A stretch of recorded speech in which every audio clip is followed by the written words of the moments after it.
네, 하나님 말씀 보도록 하겠습니다. 출애굽기 22장 1절부터 15절까지의 말씀입니다. 출애굽기 22장 1절부터 15절까지의 말씀, 저와 여러분이 한 절씩 교독하시고 마지막 절은 합독하도록 하겠습니다. 출애굽기 22장 1절부터 15절까지의 말씀입니다. 교독합니다. 사람이 소나 양을 도둑질하여 잡거나 팔면 그는 소 한 마리에 소 5마리로 갚고 양 한 마리에 양 4마리로 갚을지니라.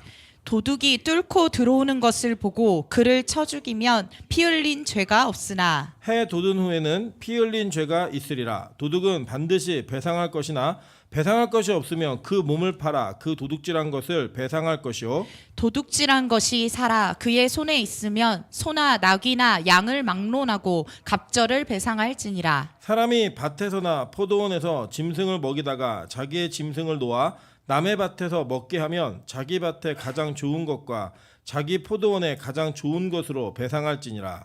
불이 나서 가시나무에 댕겨 낯갈이나 거두지 못한 곡식이나 밭을 태우면 불 놓은 자가 반드시 배상할지니라. 사람이 돈이나 물품을 이웃에게 맡겨 지키게 하였다가 그 이웃 집에서 도둑을 맞았는데 그 도둑이 잡히면 갑절을 배상할 것이요, 도둑이 잡히지 아니하면 그 집 주인이 재판장 앞에 가서 자기가 그 이웃의 물품에 손댄 여부의 조사를 받을 것이며 어떤 이른 물건, 즉 소나 낙이나 양이나 의복이나 또 다른 이른 물건에 대하여 어떤 사람이 이르기를 이것이 그것이라 하면 양편이 재판장 앞에 나아갈 것이요, 재판장이 죄 있다고 하는 자가 그 상대편에게 갑절을 배상할지니라.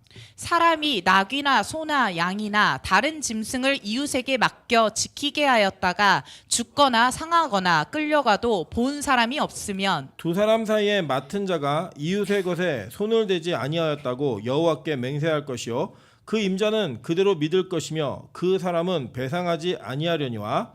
만일 자기에게서 도둑 맞았으면 그 임자에게 배상할 것이며 만일 찢겼으면 그것을 가져다가 증언할 것이요, 그 찢긴 것에 대하여 배상하지 아니할지니라. 만일 이웃에게 빌려온 것이 그 임자가 함께 있지 아니할 때에 상하거나 죽으면 반드시 배상하려니와 합독합니다. 그 임자가 그것과 함께 있었으면 배상하지 아니할지니라. 만일 새 낸 것이면 새로 족하니라. 아멘. 네, 우리 주변에 있는 분들에게 이렇게 한번 인사하도록 하겠습니다. 당신 없었으면 이 교회 어떻게 다녔을까 고민입니다. 네, 앞뒤로 다시 인사하겠습니다. 당신 때문에 교율 맛이 납니다. 네, 별로 안 그러신 것 같은 얼굴로 인사하시는데 좀 그런 얼굴로 인사하셨으면 좋겠습니다. 주님의 은혜 가운데 빛과소금교회 예배가 멈추지 않게 하시는 은혜가 참 감사합니다. 예배를 통하여서 우리 모두가 하나됨을 확인하고 그 성도의 하나됨의 기쁨을 매주마다 누릴 수 있는 그런 교회 되기를 주님의 이름으로 축원합니다. 네, 오늘은 출애굽기 22장 1절부터 15절까지의 말씀을 가지고 배상 속에 숨겨둔 구원이라는 제목으로 하나님 말씀 증거하도록 하겠습니다. 제가 어제 제목을 써놓고 우리 배상기 집사님이 자꾸 생각나가지고 굉장히 많은 기쁨을 누렸습니다. 이 배상기 집사님 속에 숨겨둔 구원이 있기를 주님으로 축원합니다. 이 말씀의 내용을 보시면 사실 이 말씀도 역시 우리의 문화권과는 조금 다른 문화 속에서 있는 이야기들을 이야기하고 있기 때문에 문자 그대로 이것을 그대로 적용하는 것은 상당히 무리가 있어 보입니다. 그러나 여러분 아시다시피 성경은 어떤 특정한 시기만을 위해 쓴 책이 아니라 하나님의 영원한 구원의 계획을 우리에게 설명하기 위해 쓴 책이기 때문에 그 본문 안에 있는 원리를 발견하고 그 의미가 여전히 우리에게 적용될 수 있다라고 한다면 우리는 그 안에서 하나님께서 우리에게 주시는 복음을 발견할 수 있다라고 저는 믿습니다. 제가 예전에는 이 율법 자체를 구원받은 성도들의 행동 강령 정도로 이해를 했었습니다. 그런데 실제로 제가 이 율법에 대한 것들을 조금 더 자세하게 강해하면서 이야기하다 보니까 사실 이 구약의 율법 속에 복음의 비밀이 다 숨겨져 있고 그 숨겨져 있는 비밀을 통하여서 우리는 구약에서도 예수 그리스도를 발견할 수 있는 은혜가 있다고 하는 것입니다.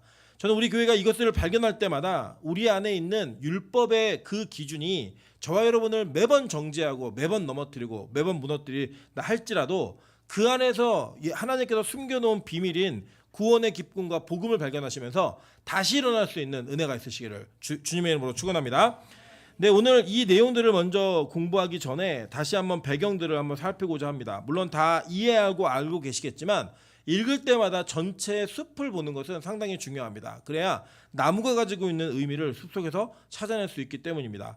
이 출애굽기는 마태복음과 짝을 이루어서 쓰여진 책입니다. 그래서 마태는 출애굽기에 나와 있는 율법을 제대로 이해했던 레위 지파 사람으로서 그 레위 지파가 이해했던 율법 속에 어떠한 복음이 숨겨져 있나를 정확하고 분명하게 설명했습니다. 그래서 그 구조도 마태복음과 출애굽기는 같은 평행선을 그리고 가고 있음을 보게 됩니다. 여러분 보시면 출애굽기 1장에는 야곱의 70인의 애굽으로 들어간 명단이 기록되고 있는 걸 보게 됩니다. 그리고 마태복음 1장은 이 예수 그리스도의 족보, 즉 아브라함과 다윗과 예수 그리스도의 세계라라고 얘기하면서 그 내용을 소개하는 족보로 같이 평행선을 이루고 있는 걸 보게 됩니다.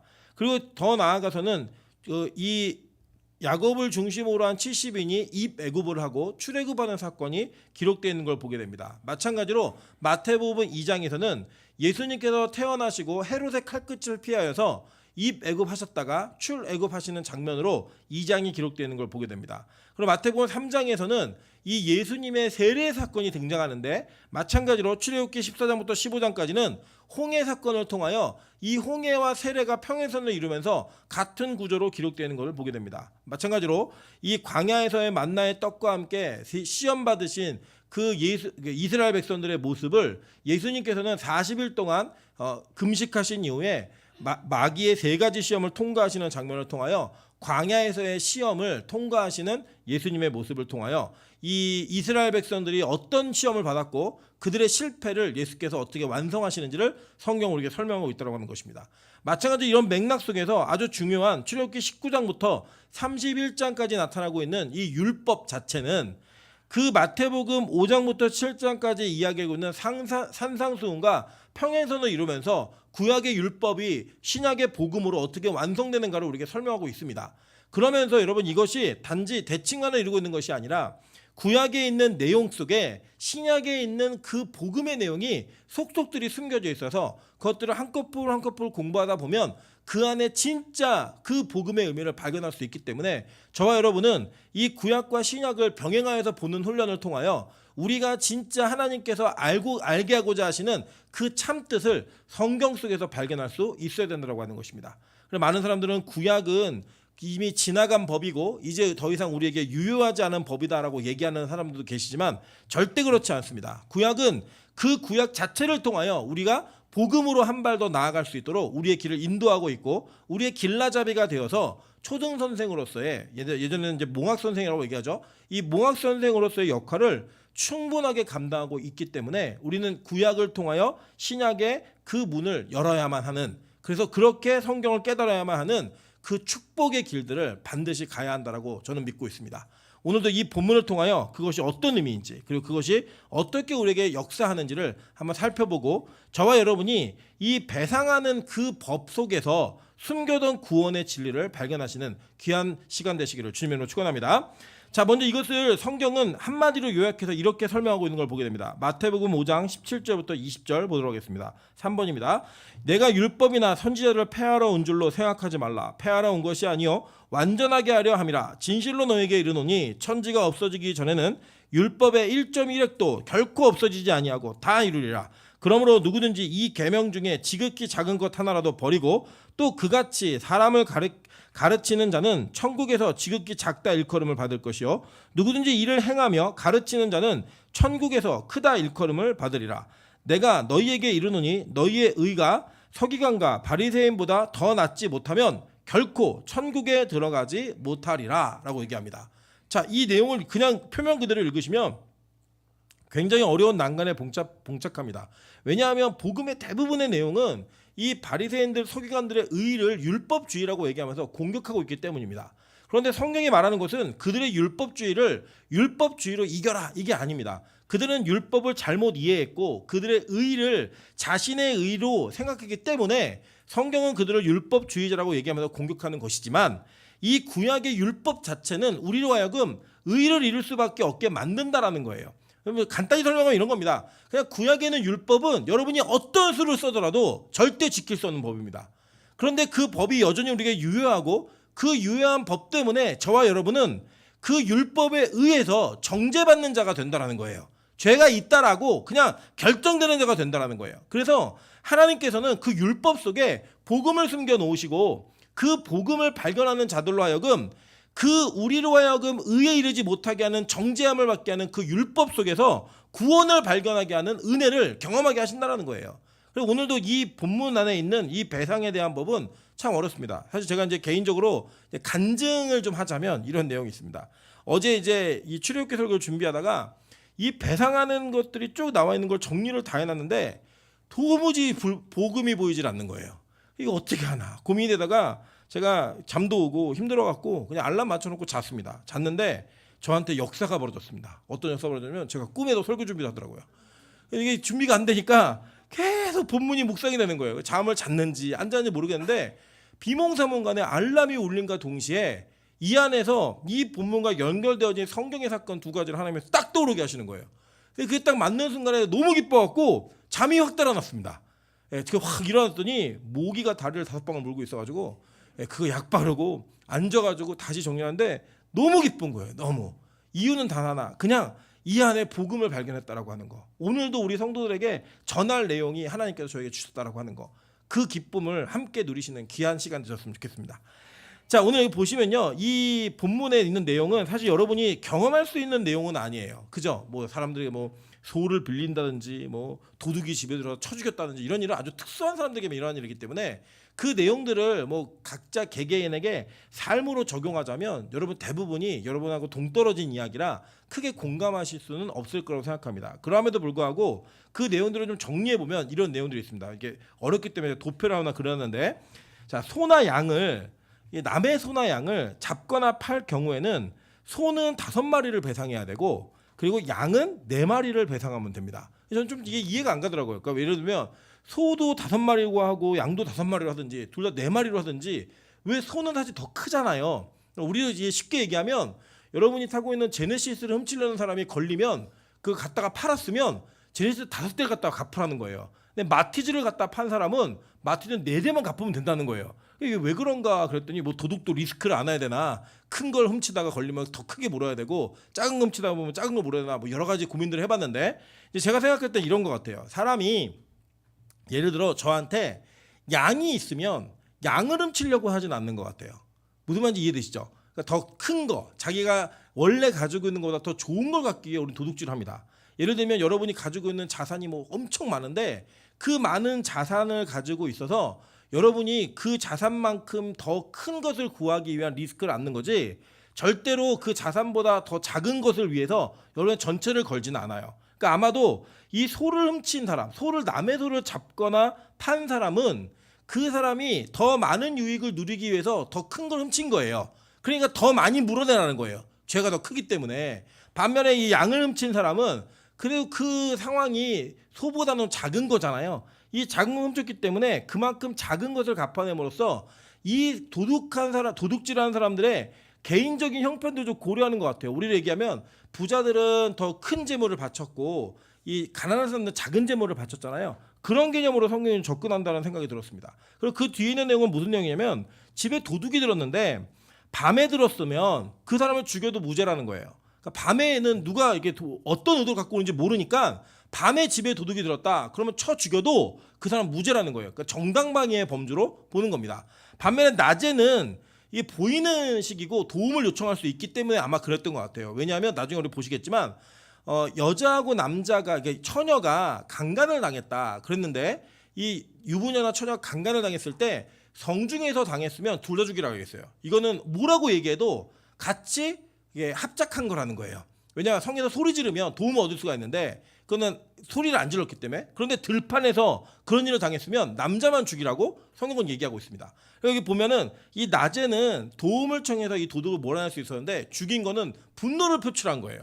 그리고 구약의 율법의 사랑의 한계가 뭐였냐면 눈에는 눈, 이에는 이예요. 우리가 한 대 맞으면 절대 한 대 때려 끝나지 않습니다. 한 대 맞으면 2대를 때려야 끝나는 게 싸움이거든요. 그래서 그대로만 갚으라는 거예요. 그래서 이 낮에 들어온 도둑은 죽이면 죽이는 것에 대한 피 흘림은 죽인 사람에게 묻겠다라고 성경은 이야기합니다. 반면에 잡힌 사람은 반드시 그 도둑질한 것을 배상해내라고 이야기합니다. 이 물어내라고 얘기하고 있어요. 근데 이 배상이라고 하는 단어가 히브리어로 샤람이라는 단어인데 이 단어 자체가 어떤 뜻이냐면 평화를 맺다, 평화롭다, 회복하다, 보답하다 이거예요. 그래서 이 샤람이라고 하는 같은 어근을 가지고 있는 단어들이 뭐냐면 솔로몬, 술람미, 샬롬, 예루살렘 이런 단어들 아시죠? 화평, 평화 이런 얘기하는 모든 단어가 다 같은 어근 안에 있는 단어입니다. 그래서 이 배상함을 통하여서 뭘 이루라는 거냐면 화평을 이루라는 거예요. 그러니까 뭔가 문제가 생긴 것들을 해결하고 그것을 정확하게 정리함으로써 다시 평안의 관계를 맺으라라고 하는 그 원칙으로서 배상을 이야기하고 있는 것입니다. 자, 계속 볼게요. 이 양이나 낙이나 소를 훔쳤는데 그 훔친 소나 양이나 낙이가 살아 있으면 그 물건의 2배를 배상하라는 거예요. 그러니까 예를 들어 누군가가 나귀를 훔쳤다가 걸렸어요. 그럼 나귀는 원래 그 주인에게 돌아가고 나귀 2마리를 갖다가 갚는 거예요. 그렇게 해야지만 이것이 배상으로 이루어진다라고 이야기하고 있습니다. 또 뭘 얘기하느냐? 밭과 포도원에 있는 것들을 자기가 키우던 짐승들이 풀어져 갖고 서리가 됐을 때, 그러니까 남의 걸 따먹었을 때 이거 어떻게 배상하느냐 봤더니 자기 밭과 포도원의 가장 좋은 것을 갖다가 갚으라고 이야기하고 있습니다. 그러니까 남의 것에 해를 끼쳤으면 그 해를 끼친 것 이상의 것을 갖다 갚으라고 성경은 분명히 말하고 있는 거예요. 자, 그리고 나서 이제 그 뒤에 보면 화제에 대한 부분이 나옵니다.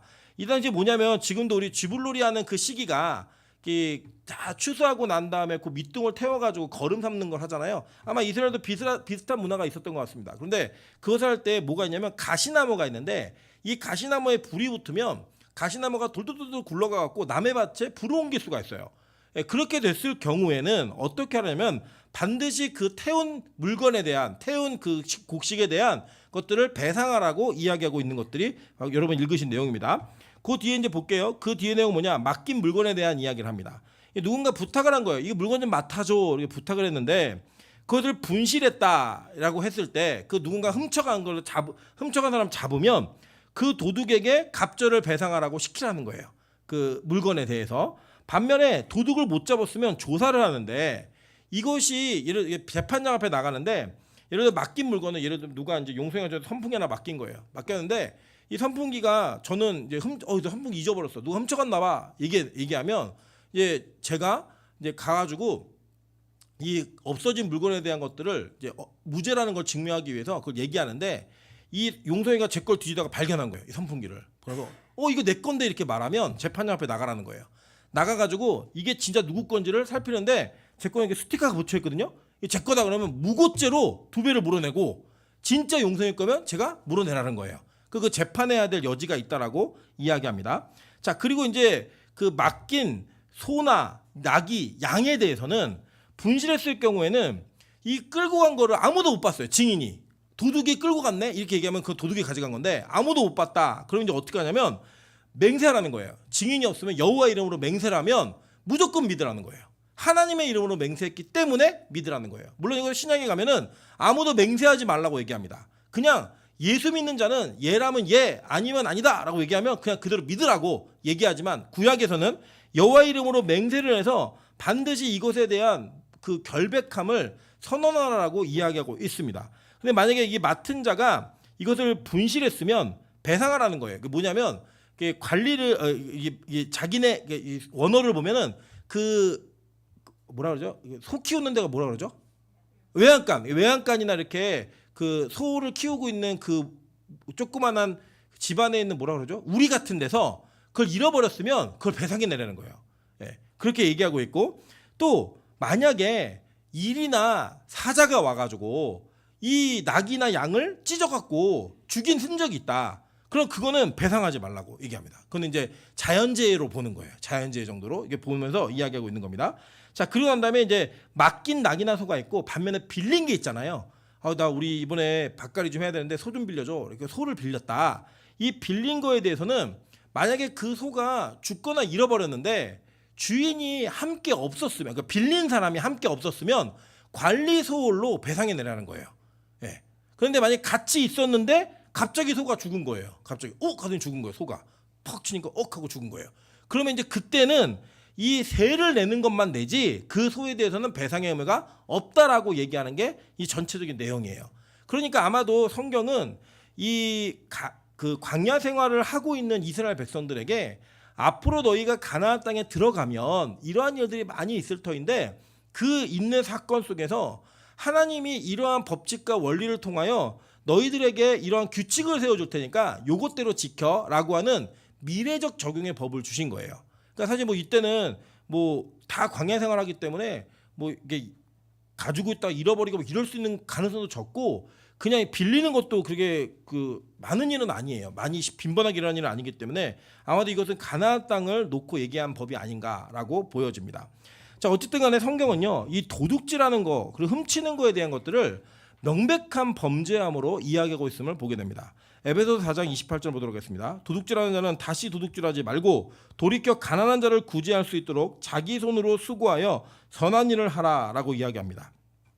도둑질에서 그 도둑질의 개념 속에 들어가 있는 잘못되어진 생각과 기본적 마인드가 뭐라고 성경은 분석하냐면 자기 손으로 일하고 싶지 않다라는 거예요.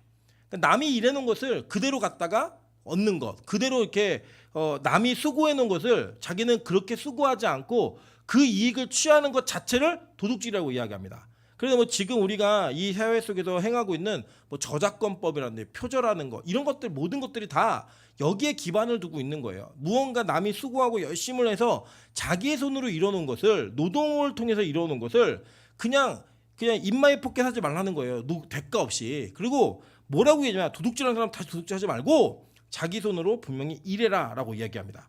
베드로전서 4장 15절부터 16절 보면 이렇게 얘기합니다. 너희가 그리스도의 이름으로 치욕을 당하면 복이 있는 자로다. 영광의 영 곧 하나님의 영이 너희 위에 계심이라. 너희 중에 누구든지 살인이나 도둑질이나 악행이나 남의 일을 간섭하는 자로 고난받지 말려니와 만일 그리스도인으로 고난을 받으면 부끄러워하지 말고 도리어 그 이름으로 하나님께 영광을 돌리라라고 이야기합니다. 그러니까 베드로는 뭐라고 우리에게 권면하고 있냐면 그리스도의 이름으로 치욕을 당하면 복이 있는데 너희의 범죄함으로 고난을 받는 자들은 그것은 영광이 되는 것이 아니라고 이야기합니다. 복이 있는 게 아니라고 얘기하는 거예요. 그래서 여러분 아무렇게나 여러분이 지은 죄나 잘못한 것들을 하나님께 용서받는다는 개념 속에서 그 죄로 인해서 여러분이 고난받는 것을 마치 하나님의 영광과 의를 위해 고난받는 것처럼 얘기하지 말라는 거예요. 오직 하나님의 그리스도인이기 때문에 받는 고난, 그 고난만 복이 있는 고난이고 그 고난만이 영광 돌릴 수 있는 고난이라고 성경은 명시해서 말하고 있습니다. 데살로니가전서 4장 11절도 마찬가지입니다. 또 너희에게 명한 것 같이 조용히 자기 일을 하고 너희 손으로 일하기를 힘쓰라라고 이야기하면서 자기의 손으로 수고하는 것들을 통하여 얻어지는 그 열매를 하나님의 복으로 여기라라고 이야기하고 있는 것을 우리는 보게 됩니다. 자, 그래서 결국에는 계시록 9장 20절부터 21절을 보시면요. 이 재앙에 죽지 않고 남은 사람들은 손으로 행한 일을 회개하지 아니하고 오히려 여러 귀신과 또는 보거나 듣거나 다니거나 하지 못하는 금, 은, 돈과 목석의 우상에게 절하고 또 그 살인과 복술과 음행과 도둑질을 회개하지 아니하더라라고 얘기해요. 이게 뭐냐? 재앙에 죽고 심판받는 자들의 특징을 말하는데 그들의 특징 중에 뭐가 들어가 있어요? 도둑질이 들어가 있더라는 거예요. 그리고 여러분 이런 겁니다. 예를 들면 여러분이 학생이 열심히 공부하지 않고 좋은 성적이 나오기를 바라는 거 뭐예요? 도둑질이에요. 여러분 직장인들이 열심히 수고하지 않고 월급을 많이 받기를 바라는 거 뭐예요? 도둑질이에요.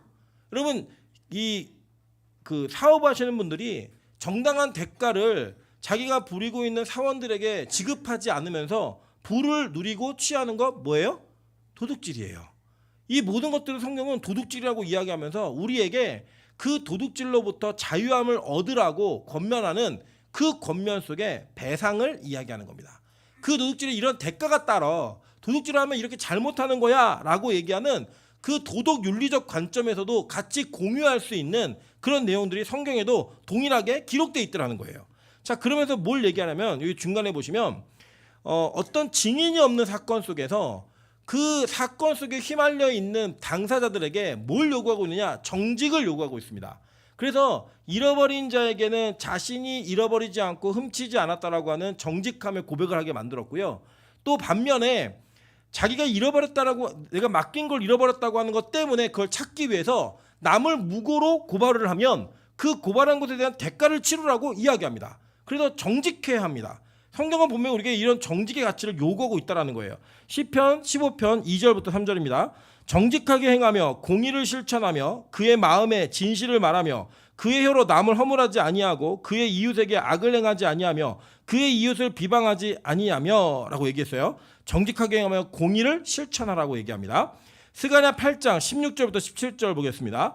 너희가 행한 일은 이러하니라. 너희는 이웃과 더불어 진리를 말하며 너희 성문에서 진실하고 화평한 재판을 베풀고 마음에 서로 해하기를 도모하지 말며 거짓 맹세를 좋아하지 말라. 이 모든 일은 내가 미워하는 것이니라. 여호와의 말이니라 라고 얘기합니다. 에베소서 4장 25절에 이렇게 얘기합니다. 그런즉 거짓을 버리고 각각 그 이웃과 더불어 참된 것을 말하라. 이는 우리가 서로 지체됨이라 라고 얘기합니다. 자, 여기까지는 우리가 누구나 다 동의할 수 있는, 아마도 이 본문을 갖고 대한민국의 모든 목사들이 설교를 하면 이 정도의 설교는 동일하게 할 수 있을 것입니다. 그냥 정직해라, 뭐 속이지 마라, 남의 걸 훔치지 말아라, 이런 거는 사실 목사가 아니라 스님이어도 거의 비슷하게 할 거예요. 예. 목사님이라 안 했을까, 스여도 그냥 동일하게 할 겁니다. 그러니까 이 모든 것들은 그렇게 큰 범주를 벗어나지 않는 상식 수준에서 우리가 가지고 있는 일반적 관계가 어떻게 이루어지는지를 성경은 우리에게 말해주고 있는 거예요. 그냥 이거는요. 그래서 성경은 예수 믿는 사람이 이 사회 속에서 전혀 뭐 그 사회법에 저촉받지 않는, 그곳에 어떤 양심의 가책을 느끼지 않는 그런 존재로 살아가는 건 아닙니다. 그런데 만약에 여기에서만 맞춘다고 한다면 우리하고 목사하고 스도 별로 차이가 없고 기독교인과 불교인도 큰 차이가 없을 거고, 어떤 종교를 믿든 그런 윤리도덕적 차원의 이야기는 누구나 다 공감하고 이야기할 수 있는 내용일 것입니다. 근데 성경은 여기 안에 계속 배상하라, 배상하라, 배상하라, 배상하라 이렇게 이야기하는데, 그 배상이란 단어 선택을 어떻게 했냐면 샤람이라고 하는 단어를 선택했다는 거예요. 평화를 얻다, 평화를 맺다, 평화롭다, 회복하다, 보답하다, 이 단어를 통하여 성경은 무언가 불편한 죄악의 문제로 인해 불편하게 된 관계가 어떻게 회복될 수 있는 거인지를 성경은 설명하더라는 거예요. 우리에게 그 가치를. 그래서 저는 이 가치, 이 배상법이 누구에게 적용되었었나, 그 성경의 인물들을 하나님이 떠오르게 하셨어요. 자, 보니까요, 우리 사무엘하에 있는 다윗의 이야기를 한번 보도록 하겠습니다. 제가 다 읽을게요.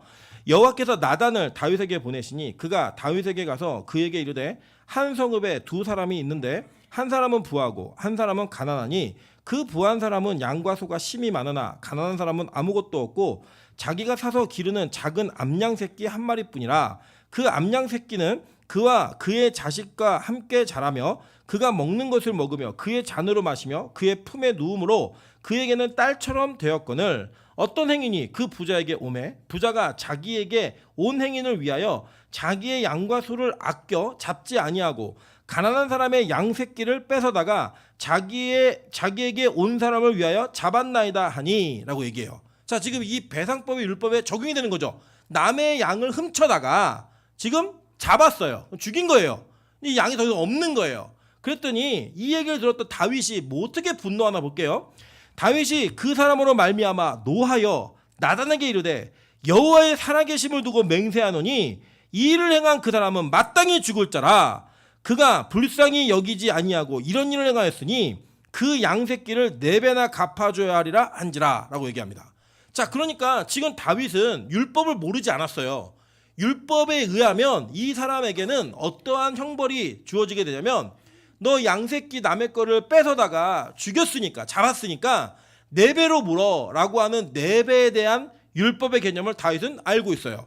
근데 거기에다가 다윗은 뭘 갖다 더 붙였냐면 여기에다가 개인적인 분노의 감정을 갖다 넣은 거예요. 그래서 뭐라고 말했냐면 이 일을 행한 자는 반드시 죽을 거야 라고 얘기했어요.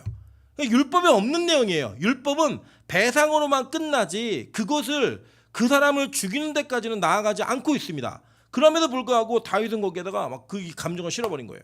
이런 가끔 우리나라에도 그런 일을 보게 됩니다. 어떠한 사건이 벌어졌을 때 그 사건 자체가 그 배경을 분석하다 보니까 상당히 많이 좀 어려운 그런 사람이 억울한 일을 당했어요. 그러면 기존에 우리가 알고 있던 법 상식보다 더 많은 죄책에 대한 요구들을 여론과 사람들이 대중이 하기 시작합니다.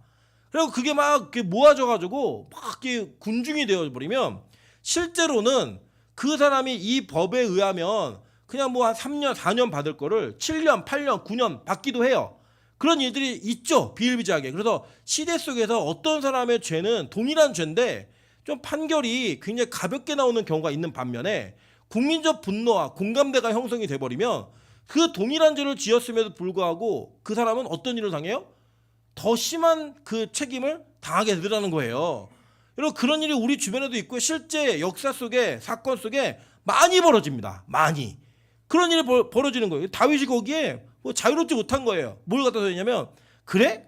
그 일을 행한 사람 내배 물게 이게 아니라 왕인데 왕은 뭐예요? 재판하는 사람이었다고요. 이 재판하는 사람이 야 죽여버려. 그건 살아있을 그 가치가 없어.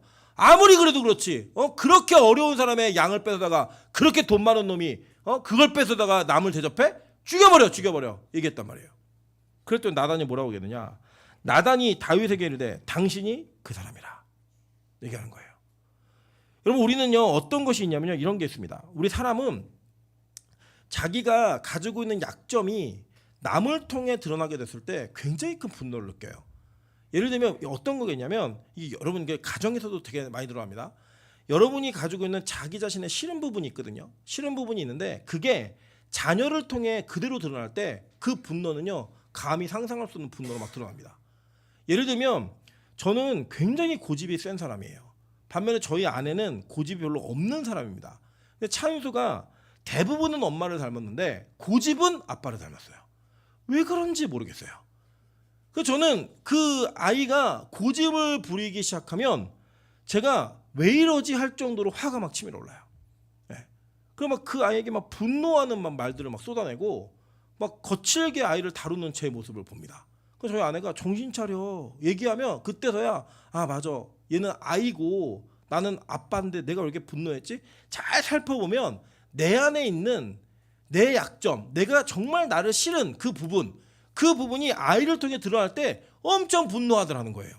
여러분 그런 경우 없으십니까? 예를 들면 나는 내가 정말 하고 싶었는데 무서워서 못했어요.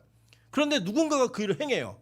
그랬을 때 그 사람의 죄가 막 드러나갖고 공격이 되잖아요. 여러분요 진짜 신랄하게 비판합니다. 대표적인 게 뭐가 있냐면 새치기. 여러분 누가 줄 서서 기다리고 싶으면 누가 있어요. 정말 기다리기 싫거든요. 근데 누군가가 새치기라는 모습을 딱 봤을 때 처음에 그냥 아무도 말하지 않으면 그리고 말아요. 근데 갑자기 뒤에서 줄 서요 얘기하면 한마디 거둔다 안 거둔다? 거들어요. 왜 그러냐? 우리는 내가 하고 싶은 일인데 남이 그것을 했을 때 그 사람이 비난을 당하는 일에 그 서이면 나는 그 사람이 아니라고 하는 자기를 가리기 위해서 그 사람을 신랄하게 비판하는 거예요. 그래서 어떤 문제 때문에 막 화를 내시는 분들을 보면 자기가 그 문제에 굉장히 약한 부분을 가지고 있는 분들이 상당히 많이 있습니다. 그게 바로 우리의 모습인 거예요. 그래서 이 나라가 이 사회 속에 여러 부분들을 여러 영역 속에서 자기의 약점이 죄악의 문제로 드러났을 때 상대의 죄악의 문제로 드러났을 때 우리는 막 비판하고 막 잘 보세요. 인터넷에 댓글 달리는 거 보세요. 이 땅에는 다 의인밖에 없어요. 그 죄 저지른 사람만 악인이고 다 의인이에요. 다. 근데 다 뒤집어 보면요. 다 그렇잖아요. 여러분 예전에 기억나시죠? 저는 누가 잘했다 잘못했다 얘기하는 게 아니에요. 조국 장관의 자녀들 때문에 나라가 들썩들썩 시끄러웠잖아요. 그 욕했던 사람들의 대부분이 동일한 자녀의 문제를 다 가지고 있어요. 다 드러나잖아요. 다. 그래서 심지어는 그들의 그 했던 일들이 다 박제돼서 영상으로 그걸 그대로 얘기해 줍니다. 얼마나 부끄럽고 창피해요. 근데 왜 그렇게 분노했죠? 왜 그렇게 열받아 했죠? 여러분 그때 뭐 그런 일 있을 때 막 서울대 애들이 막 모여가지고 막 데모하고 막 그랬잖아요. 걔네들 다 그 편법으로 다 대학교 간 애들이에요. 요새 옛날에 우리 권사님 장로님 때는 학력고사 잘 보면 대학 잘 갔잖아요. 저희 때문에도 수능만 잘 보면 대학 잘 갔어요. 지금 절대 그렇지 않습니다. 내신 관리도 잘해야 되고요. 뭐 교회 활동으로 엄청난 많은 이력들을 쌓아야 하지만 그런 좋은 학교 인류 명문대 갈 수가 있어요. 그러니까 그거를 다 있는 부모들끼리 서로 품앗이 해가면서 내 아들 네가 케어해주면 네 딸 내가 케어해줄게 이러면서 다 빌드업 해가지고 걔네 다 그런 좋은 대학 간 애들이에요. 그런데 그 어떤 사람이 언론에 딱 드러나니까 다 같이 분노했잖아요. 거기 있는 놈들 전수조사하면 다 걸린 애들이면 다. 안 걸린 애들 없어요. 여러분 그게 이 땅의 모습이라는 거예요. 다윗은요 그거에 분노한 거예요. 그때 벼락 같은 목소리가 들리죠. 하나님이 나단을 통해 뭐라고 말씀하시면 그게 바로 너야 얘기하는 거예요. 죽여버려야 돼 얘기했던 그게 바로 너야 라고 얘기하는 거예요. 여러분 우리는 우리 마음속에 이미 율법은 우리 마음의 문제를 접근하고 있다는 걸 우리는 여러 번 발견했습니다. 우리가 이 땅 가운데서 한 번도 남의 것을 도둑질하지 않았다? 거짓말이에요. 우리가 한 번도 수고하지 않은 것에 대한 대가를 누리는 것을 좋아하지 않았다? 그거 다 거짓말입니다. 저도 솔직히 고백을 하면 제가 제가 몸이 이제 아파가지고 특수한 부대를 다녀오지 않았습니까? 그죠? 특수한 부대 딱 갔는데 제가 가서 하는 동안에 제가 한 6개월 정도를 고생하고 그 뒤에 후임이 3명이 생겼어요. 그래서 제가 이제 할 일이 없어진 거예요. 너무 죄송하고 저 잘못한 일이지만 제가 그 국가기관의 창고에다가 제 개인 사무실을 만들어 놓고 거기서 일 안 하고 책 봤습니다. 예, 그리고 놀았어요 그냥. 그리고 나라가 정해놓은 복무 기간을 다 채우고 나왔는데 저는 솔직히 말씀드리면 아파서 안 나가고 땡땡이 치고 뭐 그냥 일찍 집에 들어오고 했던 걸 다 기억을 하면 아마 3분의 1 정도는 제대로 근무한 적이 없어요. 그게 이제 제가 실제 한 일이에요. 저는 나라 돈을 도둑질한 사람입니다. 그게 실제 우리의 모습이에요. 우리가 배상해야 되는, 그리고 갚아야 되는 그런 모습들이 여러분 삶 가운데 다 있는 거예요. 예를 들어서 가게에 가가지고 뭔가 영수증이 계산 처리가 안 되고 내 봉투에 딸려 들어왔다. 집에 왔더니 하나가 더 온 거예요. 1+1이 왔는데 1+2가 온 거예요. 다시 가시는 분 거의 없죠. 이게 웬 횡재냐. 그러면서 그걸 우리가 누리는 게 우리의 모습이라는 거예요. 어떻게든 정당한 대가를 치르지 않고 정당한 그 모습을 통해 우리의 것을 우리의 것을 수고하지 않고 희생하지 않고 얻어내고자 하는 그 노력이 저와 여러분에게 다 있어요. 우리 다 도둑질하는 사람들이에요. 그리고요, 그런 사람들이 발각되면 막 분노합니다. 다윗이 그랬어요. 다윗이요, 이 사건을 통하여서 그가 회개했던 내용을 한번 살펴보도록 할게요. 시편 51편 여기 보시면요, 지금 성경에 이게 오늘은 여기 화면에 안 나오는데 간제는 제가 넣어놨습니다. 모든 시편은 이 제목이 있잖아요. 제목이 1절이에요. 원래 원어 성경은. 한글 성경은 그 제목을 다 위로 올려가지고 2절이 1절이 됐습니다. 그래서 이제 제가 이제 여기 그 제목까지 다 넣어놨어요. 시편 51편을 설명하는데 1절에 그러니까 원어 성경 1절에 뭐라고 되어 있냐면, 다윗의 시 인도자를 따라 부르는 노래. 다윗이 밧세바와 동침한 후 선지자 나단이 그에게 왔을 때 이게 배경이에요. 이 1절. 자, 그리고 읽겠습니다. 그리고 한글 성경 1절이에요.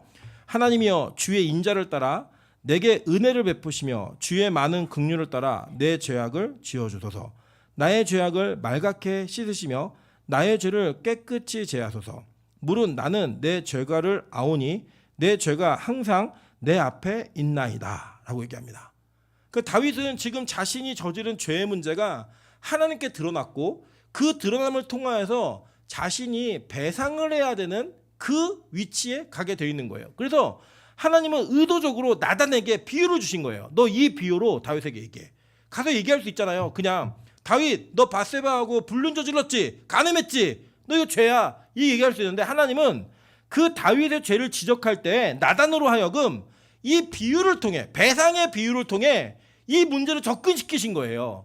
그래서 이 배상이라고 하는 그 비유 속에 어떻게 배상을 해야 되는가 그걸 담아 놓으셨는데, 다윗이 그 죄가에 대한 부분들을 물질적으로 갚아내는 것을 끝내지 아니하고 어디까지 왔냐면, 하나님 이 죄악을 하나님이 용서해 주셔야 됩니다 까지 오는 거예요. 자, 그러면 뭐라고 했나 7절 볼게요.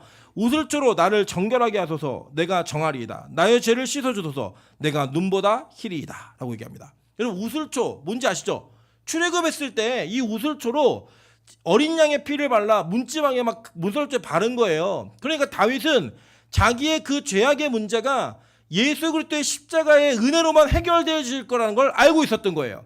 그래서 자기가 스스로 해결 못하는 거예요. 나 4배 갚았습니다. 내가 그 죄에 대한 대가를 치러냈습니다가 아니라 하나님이 나를 우슬초로 시계끗하게 안 하시면 나는 정결하게 될 수 없는 존재입니다.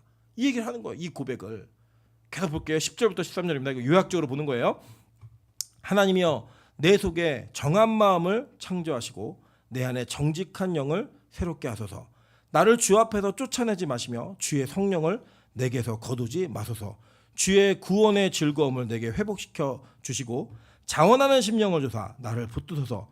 그리하면 내가 범죄자에게 주의 도를 가르치리니 죄인들이 주께 돌아오리이다 라고 얘기합니다. 여러분, 이게 보시면 아주 특징적인 게 있죠. 죄를 지으면 어떤 일이 벌어지냐면 내 속에 정한 마음이 깨진다는 거예요.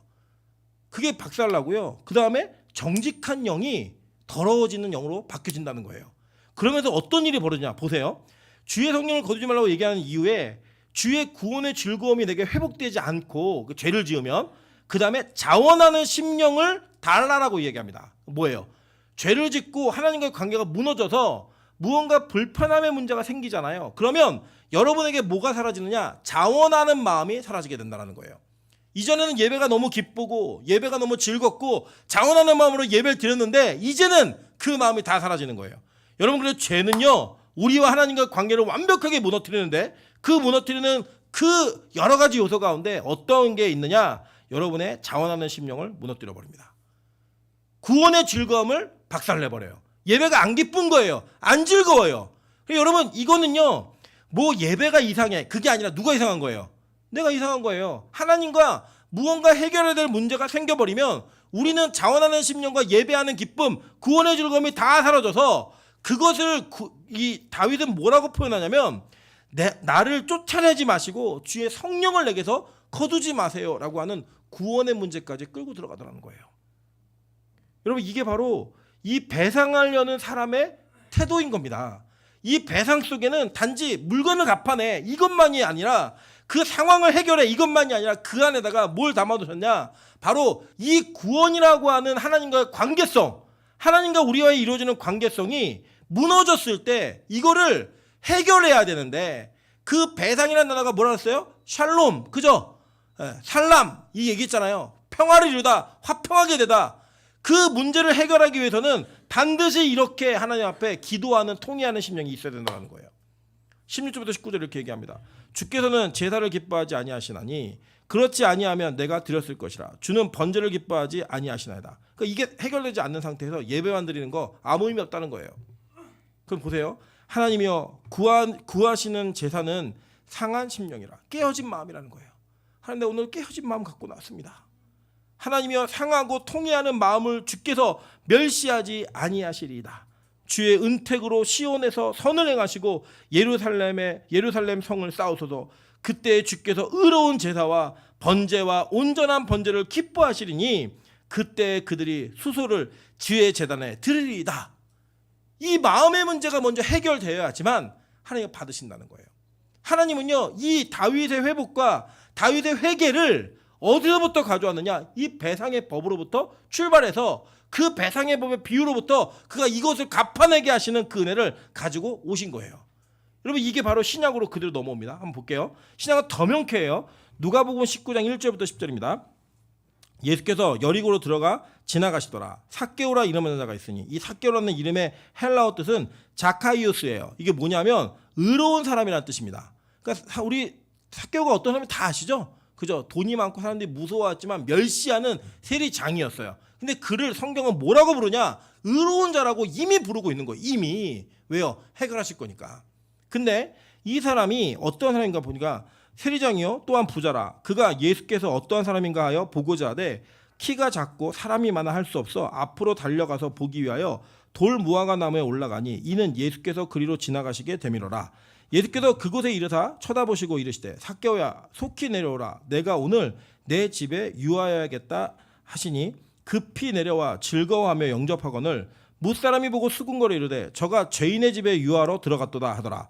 삭개오가 서서 주께 여짜오되 주여 보시옵소서, 내 소유의 절반을 가난한 자들에게 주겠사오며 만일 누구의 것을 속여 빼앗은 일이 있으면 내 갑절이나 갚겠나이다. 예수께서 이르시되 오늘 구원이 이 집에 이르렀으니 이 사람도 아브라함의 자손이미로다. 인자가 온 것은 잃어버린 자를 찾아 구원하려 함이니라 라고 얘기합니다. 자, 여기 안에 잘 들어보세요.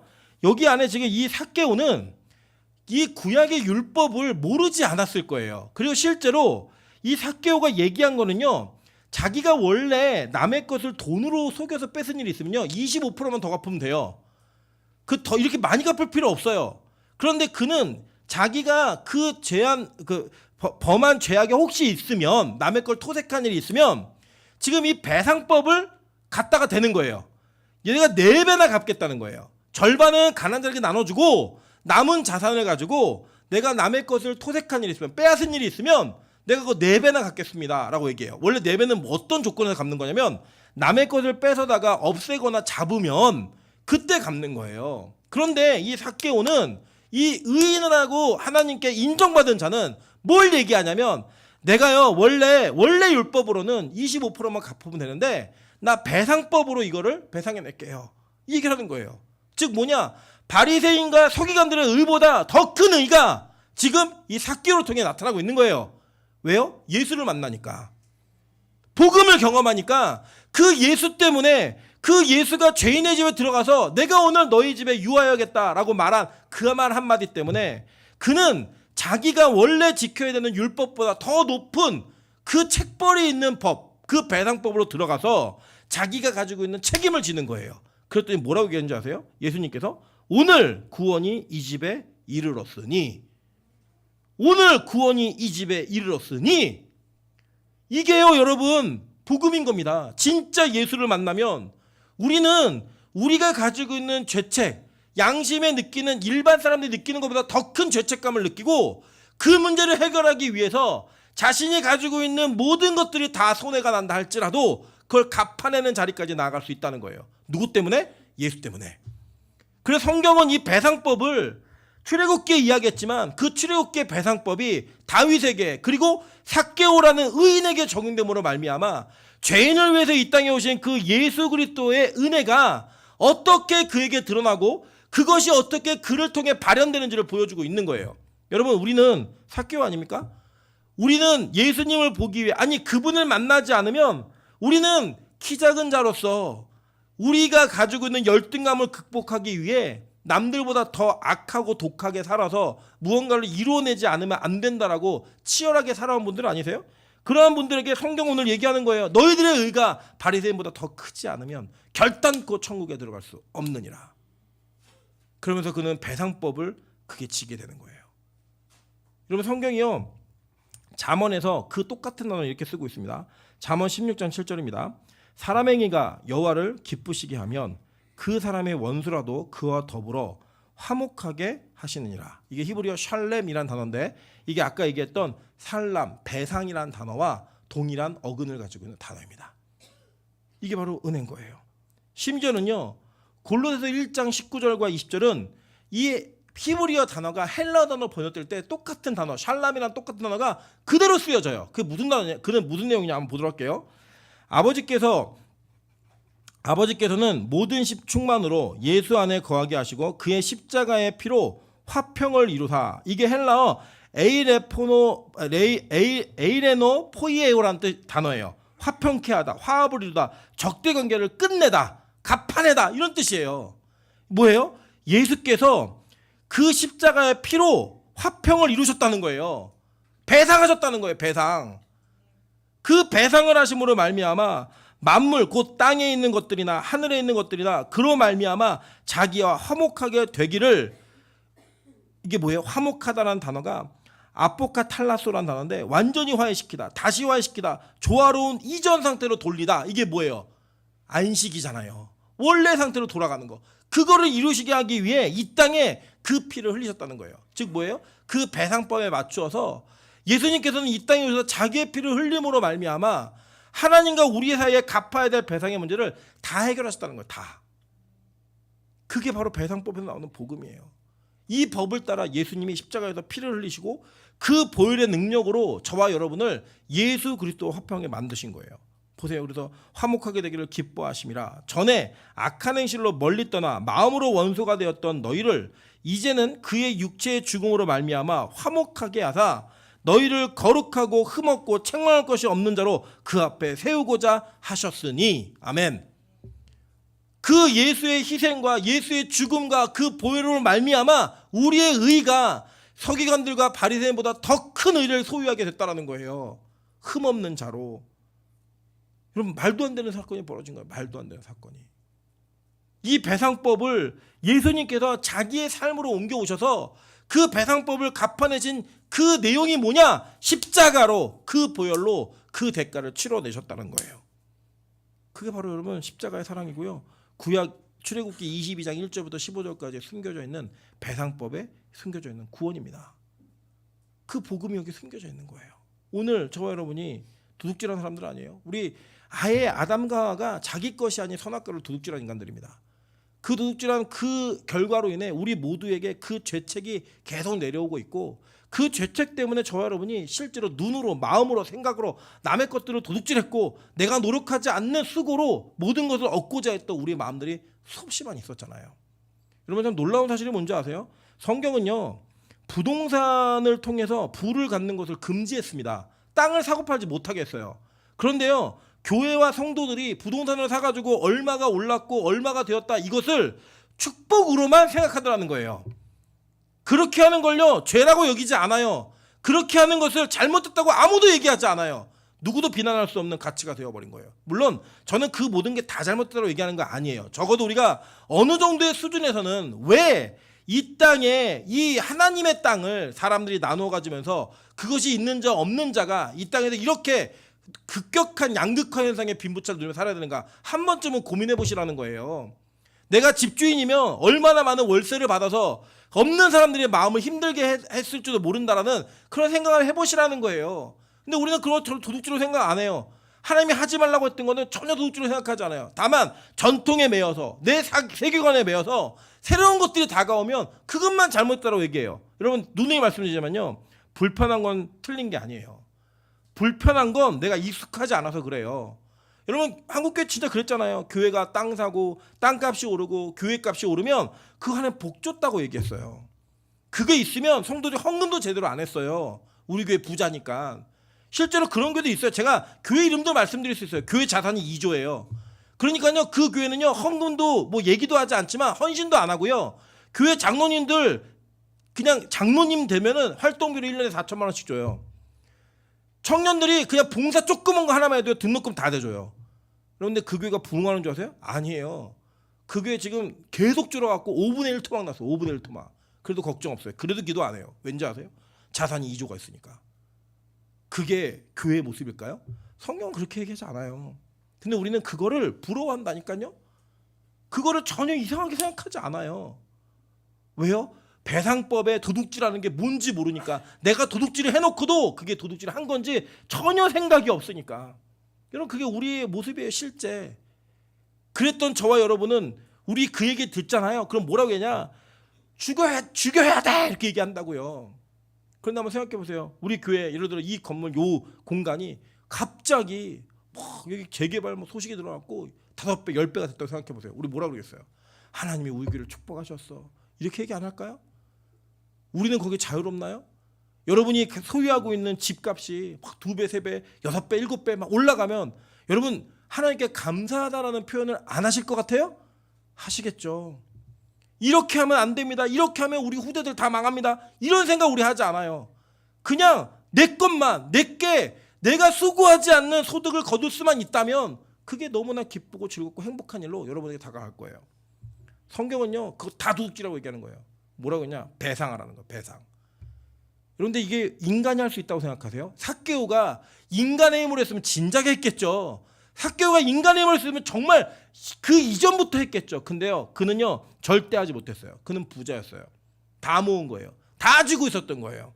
근데 그 쥐고 있었던 게 어떻게 해결되는 줄 아세요? 예수를 만나니까 예수님이 시키지 않았어요. 너 반 팔아서 아니에요. 그냥 자기가 자원하는 마음으로 자기의 평생 하나님이었던 돈을 다 없애버리는 거예요. 왜요? 불의한 재물을 통해 진짜 친구를 사귀기 위해.